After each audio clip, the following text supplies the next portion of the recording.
Sario.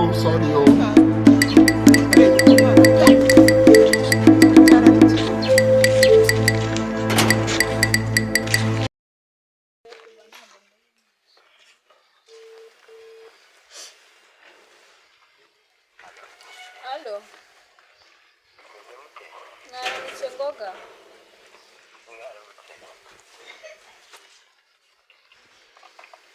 Okay, muraza kwihangana ubushize nari nagiye ko nza kubavugisha sinabavugisha kuko natashye naniwe. Ariko ndakeka ko twaganira nta kibazo.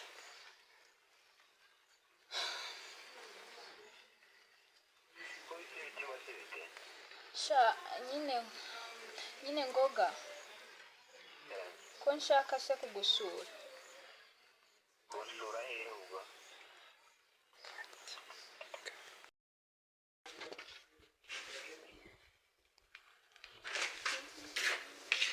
Keza, karame, Umeze meze neza. ko mbona suhuza. Ntabwo ari cyane. Ugiye mu dukishe. Niko nari ndimo. Kagira inkuru rero. Ibiki? Mbere ukuhamagara. Yego mana. Undi se simara mpamagara. Aha, ngambwira. Mubwire ibiki? Jya wa wundi waba ugiye guhamagara. Yego ko. Wahora n'iki se ko sha nahuye n'umwaka keza wowe? Naramuhamagaye cyagiye. Ngo ndahuze. Yarambwiye ngo arabujijwe nyine nta mwanya yari afite. Ego ko. Ariko ubundi Mimi, urabona umusore mwiza kuriya w'iboga ari kuriya. Yaba angana kuriya nta mukunzi afite. Ushobora se. Ibyo koko nzi ngiye mbyitaho. Ubundi se ubuzi mushakira iki?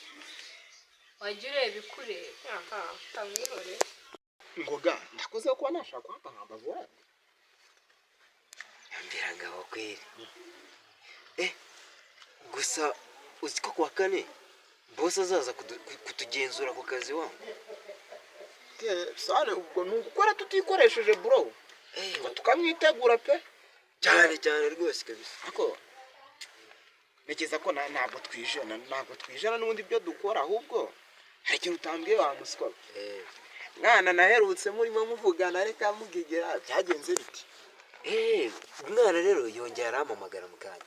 Ati iki rero? Mwana just nyine yaraseriye tu kandi nyine namuhaye umwanya wo gato turaganira nubwo tutaganiriye ibintu birenze. Wow.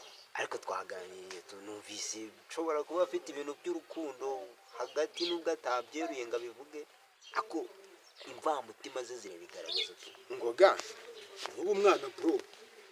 Ubu mwana mbare n'ubu mwana pe. Cyane ni cyiza. Ukabura hanshutse. Ntabwo mushutse.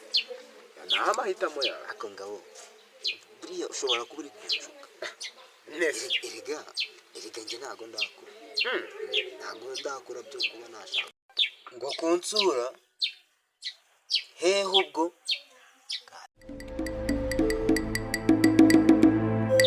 kunsura hehe Sario.